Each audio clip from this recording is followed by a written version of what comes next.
Thanks for joining us on TVC News this hour. We begin in Lagos State, where the bus driver, Remi Oshimbanjo, that drove the Lagos State staff bus, which collided with a moving train at PWD Ikeja, Lagos State, has been arrested and detained for further investigation by the Railway Police Command Headquarters, Ebutemeta. In a statement by the Office of the Attorney General of the state and issued by the Director of Media on Saturday, the Ministry of Justice awaits both reports from the Vehicle Inspection Office and the police regarding the cause of the accident, while commiserating with the victims and the families of those who lost their lives to the tragic incident. The ministry states that upon the receipt of the case file from the police and the report of the VIO, it will prosecute anyone found culpable. In talking education matters, with a postponement of the governorship and state assembly elections to Saturday, the 18th of March, the University of Lagos and the Lagos State University have extended their resumption dates for academic activities. The Vice-Chancellor of the University of Lagos, Professor Folashade Ogunshola, on behalf of the Senate, approved the resumption of academic activities to be postponed to Tuesday, March the 21st, 2023. In a similar development, the Vice-Chancellor of the Chairman of the Lagos State University, Senate, Professor Ibiyemi Olatunji Bello, granted an executive approval on behalf of the government body for the extension of the resumption date. Professor Olatunji Bello further directed that all students should resume on Tuesday, March the 21st, adding that examinations should continue on Wednesday, March the 22nd. Following the conduct of the presidential election, Nigerians have been charged to embrace peace, shun political and support the president-elect Asiwaju Bola Tinubu. Clergyman Godwin Ikuru says, following the outcome of the much-anticipated polls, it is now imperative for Nigerians to collaborate with Asiwaju Tinubu in the task ahead. He expressed optimism that the president-elect will replicate the developmental strides achieved at the helm of affairs as former governor of Lagos State. And ahead the governorship election in Lagos State, Mr. Ikuru urged residents to re-elect Governor Babajide Sanwo-Olu for continuity and stability. As Asiwaju govern this country, you will see that there will be total transformation. So I'm speaking to the nation that let there be peace, because the man who is now being elected as the president of this country now, Asiwaju Bola Tinubu, is a man who respects people. Let Lagosian vote for Babajide Sanwo-Olu. He's a good guy. He respects people. He loves people. He's a man of humility. So, please, Lagosian, you must vote for Babajide Sanwo-Olu. It's exactly 2 weeks after the presidential election, which has produced a winner and runners-up. But that appears not to sit well with the Labour Party, which has since approached the court seeking to inspect the election materials used by INEC in conducting the election. With that in mind, the party is alleging that the Independent National Electoral Commission has failed to obey the court, the order of the appeal court in Abuja, directing it to grant the Labour Party and its presidential candidate, Peter Obi, leave to apply and receive from INEC certified true copies of materials used in the presidential election held on 25th of February.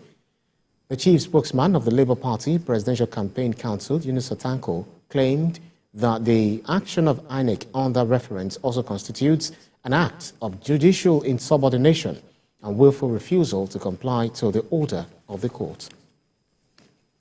Very democratic society, once an order is being given by a competent jurisdiction of court, it is expected that until that particular order has been respected, before they could even listen to INEC. So in other countries, they wouldn't have even listened to INEC at all in the first place. They would have, first of all, ensured that they carry out the first order given to them before they make another request for another order. That is actually what is supposed to have been obtainable. But unfortunately, in our position, while an order was given and flagrantly disabused and refused to be adhered to, the court still gave them another grant of order on their own request. The presidential candidate of the Labour Party, Peter Obi, has condemned the killing of former Enugu East Labour Party senatorial candidate Onyibo Chukwu by gunmen. Mr. Obi expressed his sadness when he paid a condolence visit to the family of the slain lawyer in Enugu. Bamdele Ajayi has more. It is not a political gathering taking place here. Rather, it is a condolence visit by the presidential candidate of the Labour Party, Peter Obi. This time, he is here to condole with the family of Oyibochukwu, whose life was cut short by gunmen. Emotions flow freely as Obi's visit brings a new hope to the family, as he also reminds them of the loss of their brother. One after another, sympathizers speak to the unfortunate incident that claimed Labour Party candidate's life. And indeed, the people of this community were already looking ahead for a senator that would have come from this community. But they have done their worst. But God knows best. Family of the deceased thank the party for the honor done them by replacing the deceased with his brother on the LP ticket. Our mother is still alive. She is yet to get the news. Our greatest burden is how to break this news. The Labour Party presidential candidate Peter Obi urged the people not to lose hope in supporting the party as it gears towards building a new Nigeria. I know the enemies killed him. However, I always say God called him home. We have also chosen his own brother as our candidate. And urge the people of Enugu East to support our effort. Oyibochukwu was reportedly killed on the 22nd of February by yet to be identified gunmen at Amechi Okunano community in Enugu South local government areas of Enugu State. Bamdele Ajayi, TVC News, Enugu. Let's turn our attention to Delta State, where the Ohaneze Ndigbo in Central and South Senatorial Districts of the state have endorsed the governorship candidate of the People's Democratic Party, Sheriff Oboriwori, for the March 18th election. The socio-cultural group in a town hall meeting attended by the state governor, Ifeanyi Okowa, also pledged to vote for all the candidates of the PDP for the State House of Assembly election. Ikenna Mechi has a report. In this hall in Efru, Uwe Council area of Delta State are Igbo men and women who are mostly traders residing in the state.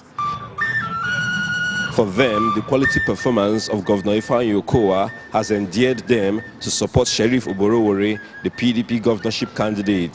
Thank you for all you have done for people. We have come to show solidarity, to support you any way you ask Igbos to go, that's where we go.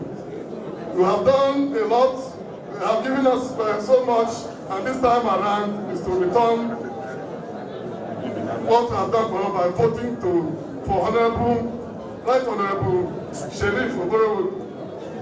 And our brother here and our in-law here, all Igbo votes is on PDP. Appreciating the move on the Ndigbos to vote PDP, Governor Ifeanyi Okowa urged them not to relent in canvassing for votes to ensure the ruling party in the state emerges victorious on the 18th of March. And you have agreed that we need to work together and that there is a need to ensure that Right Honorable Sheriff Oboriwori comes in as the next governor. I thank all of you for this promise. And I know that you have great numbers and that wherever you go to support will be the winning side. It's time, because I am now on the ballot through Sheriff Oboriwori. So because your brother is supporting Sheriff Oboriwori in the PDP, I plead with you, all Igbo votes, as you supported our brother 2 weeks ago, support the PDP on March 18th.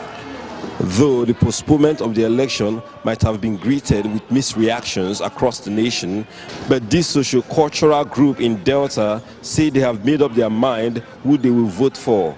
Ikenna Amechi, TVC News, Efru, Delta State. In the meantime, spokesperson of the Delta State Campaign Council of the People's Democratic Party, Fred Ogunesive, says the recent Federal High Court judgment in favor of Delta PDP governorship candidate Sheriff Oborewori completely nullified all negative speculations and media propaganda and lies about his academic certificates and alleged discrepancies in his date of birth. Mr. Ogunesive says the lack of disclaimer by the West Africa Examination Council and the testimonies of officials of Ambrose Ali University and Delta State University, confirming that Mr. Oborewori graduated and was issued degree certificates, has put to rest all mischievous falsehood and media propaganda by the opposition.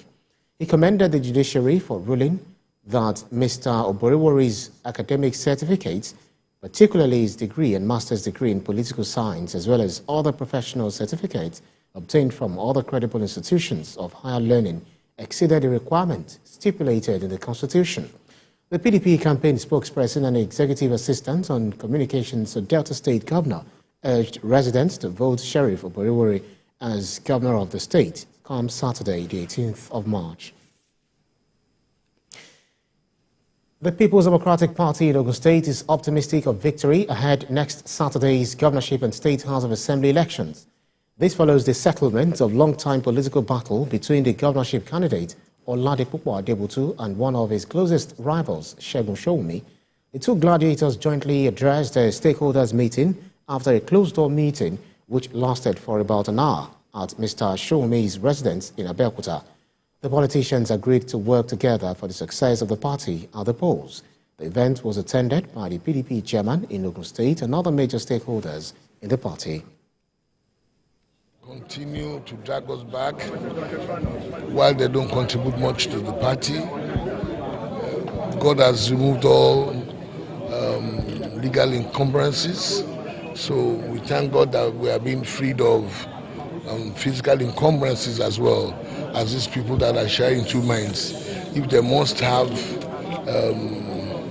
lucre, let them go and have their lucre somewhere else, where we now enjoy the inflow of new members, fresh feet, strong bodies to do the job necessary. The butterfly was in my hand. If I squash it, it will die. If I release it, it will live. And I have chosen to release it. That now means that anybody, I repeat, who considers the governorship of Ogun State in Ogun State for this next election, anybody who considers it to have been won should go back to his drawing board, because the governorship contest for Ogun State has just begun and PDP has just put his leg in the ring, and I will be their forward striker. Stay with us here on TVC News. We'll take a break and be back with more stories.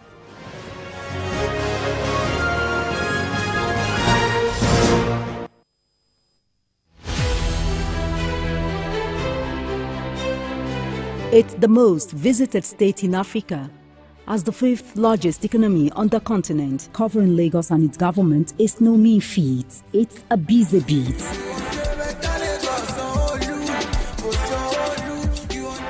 We go beyond the cutting of tapes to traveling far into the deep. I want to thank the Lagos State government for the healthcare facility. To bring stories that cut across all spectrums. A greater Lagos shall be ours. Stories that define our collective well-being as Lagosians. I'm Adedoja Salamadini. I live in Lagos, inside Lagos.